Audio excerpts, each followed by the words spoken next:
오늘의 큐티 말씀은 출애굽기 4장 18절부터 31절입니다. 제목 애굽으로 향하는 모세. 먼저 앞뒤 문맥을 살펴보겠습니다. 모세가 하나님의 산인 호렙산에서 타지 않은 뜰기나무 속에서 여호와 하나님을 만납니다. 하나님은 애굽에서 고통당하고 있는 이스라엘 백성들을 구원하시기 위해 모세를 부르셨는데 하나님께서 함께 하시겠다고 약속하셨지만 그럼에도 불구하고 모세는 자꾸만 꾸물거립니다. 그런 이유는 모세 자신이 처한 환경을 누구보다 잘 알고 있기 때문입니다.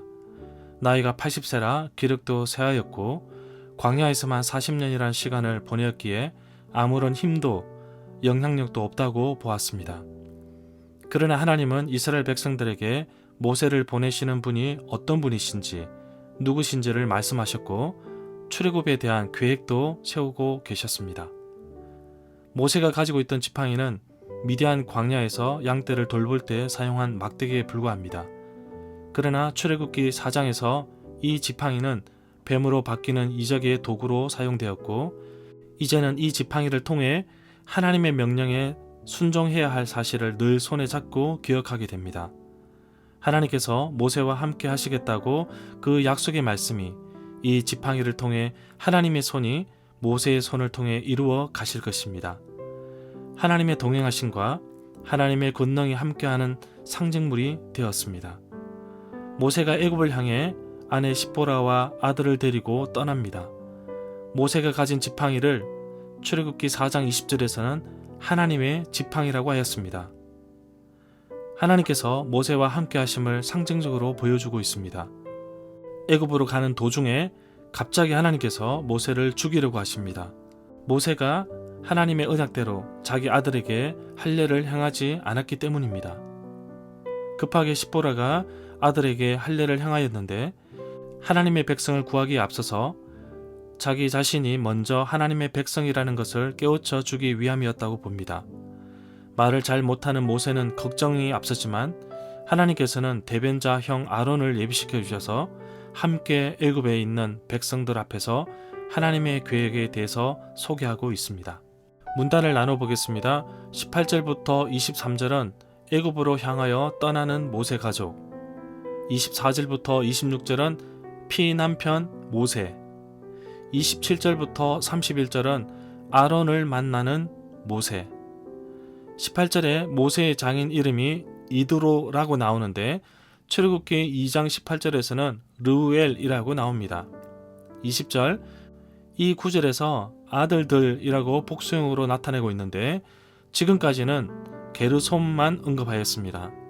모세는 출애굽기 2장 22절에서 자기 땅이 아닌 곳에서 나그네로 살고 있었기 때문에 아들의 이름을 게르솜이라고 지었습니다. 둘째 아들의 이름은 엘리에셀인데 이름 뜻은 내 아버지의 하나님이 나를 도우사 바로의 칼에서 구원하셨다는 뜻입니다. 18절부터 20절 단락에서 모세는 자신의 임무에 대해서 한마디도 하지 않습니다. 모세는 자기 형제들이라고 했는데 곧 친척들을 의미하지만 넓은 의미에서는 이스라엘 백성들을 의미한다고 볼 수 있습니다. 그러나 출애굽기 2장 11절의 경우와 다른 상황이라고 볼 수 있습니다. 형제들이 생존하였는지 보려고 합니다. 모세를 뒤쫓게 한 임금의 죽음은 이미 모세의 소명 직전에 언급된 바 있습니다. 21절에서 내가 그의 마음을 완악하게 한 적이라고 했는데 또는 내가 왕이 고집을 부리게 하리니 라는 말로 바꾸어 이해할 수도 있습니다.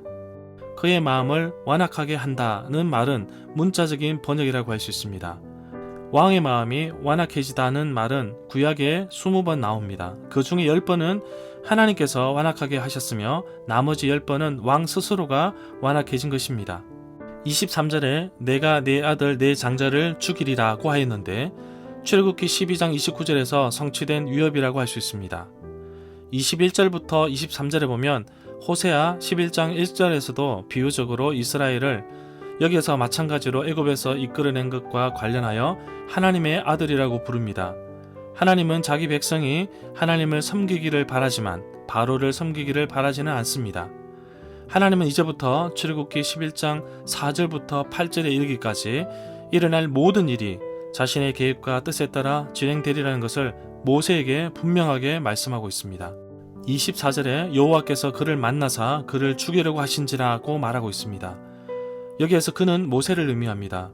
이 구절에서 여호와께서 모세를 만나서 그를 죽이려고 하신지라고 바꾸어 이해할 수도 있습니다.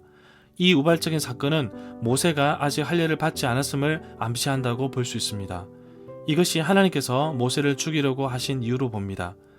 히브리어 본문은 문자적으로 모세 대신에 대명사 그를 사용하고 있으나 번역본에 따라서는 의미하는 대상을 분명하게 하기 위해서 그를 모세로 옮기고 있습니다. 25절에서 말하는 발은 이사야 7장 20절에서와 마찬가지로 생식기를 완곡하여 표현하는 완곡 어법이라고 할 수 있습니다. 24절부터 26절의 짤막한 이야기는 수수께끼와 같고 마음에 걸립니다. 하나님이 불러내시는 사자를 하나님이 몸소 죽이려고 하신 까닭이 무엇인지 분명하지 않습니다. 아직 할례 받지 않는 아들에게 할례를 행하라고 요구하신 것인지도 확실하지 않다고 봅니다. 그러나 이 이야기를 전해받아 여기에 둘 때, 기록할 때는 그렇게 이해했을 것으로 봅니다. 할례에 대해서는 창세기 17장 9절부터 14절을 참고하시고, 십보라는 자기가 베어낸 피 묻은 아들의 양피를 모세의 발에 대면서 모세를 피 남편으로 부릅니다. 여기에서 남편으로 옮긴 히브리어 낱말은 인척, 일반 시아버지와 사위를 가리킬 수도 있습니다. 27절에 하나님의 산은 번역본에 따르면 거룩한 산으로 이해할 수 있습니다. 신의 산을 가리킨다고 봅니다. 출애굽기 3장 1절에서는 하나님의 산을 호렙산이라고 불렀습니다. 29절에 이스라엘의 모든 장로라고 하였는데 이스라엘 자손의 지도자들로 번역할 수도 있습니다. 출애굽기 3장 16절에서는 장로라는 단어가 나오는데 장로를 지도자로 번역하였습니다. 27절부터 31절에서 애굽에 있는 아론이 하나님의 부르심을 받습니다. 모세가 다시 한번 하나님의 산을 거쳐왔음을 분명하게 합니다. 모든 것이 하나님께서 지시하시고 예비하신 대로 이루어지고 있습니다. 내게 주시는 교훈입니다. 모세는 미디안 강야에서 양떼를 치며 40년이라는 시간을 보내었습니다. 하나님은 멈칫거리는 모세에게 힘과 용기를 불어넣어 주십니다. 이제 애굽으로 향하여 떠나야 하는데 하나님은 모세의 첫걸음부터 함께 하셨습니다. 손에 쥔 지팡이를 하나님의 지팡이로 할 정도로 모세와 함께 하실 것입니다. 그런데 가족과 함께 애굽으로 향하는 가운데 자기 아들에게 할례를 행하지 않아 하나님께서 모세를 죽이려고 하셨습니다. 백성을 구하기 전에 먼저 자기 자신이 하나님의 백성이라는 사실을 깨닫게 하신 것입니다. 바로 자기 정체성을 아는 것이 중요합니다.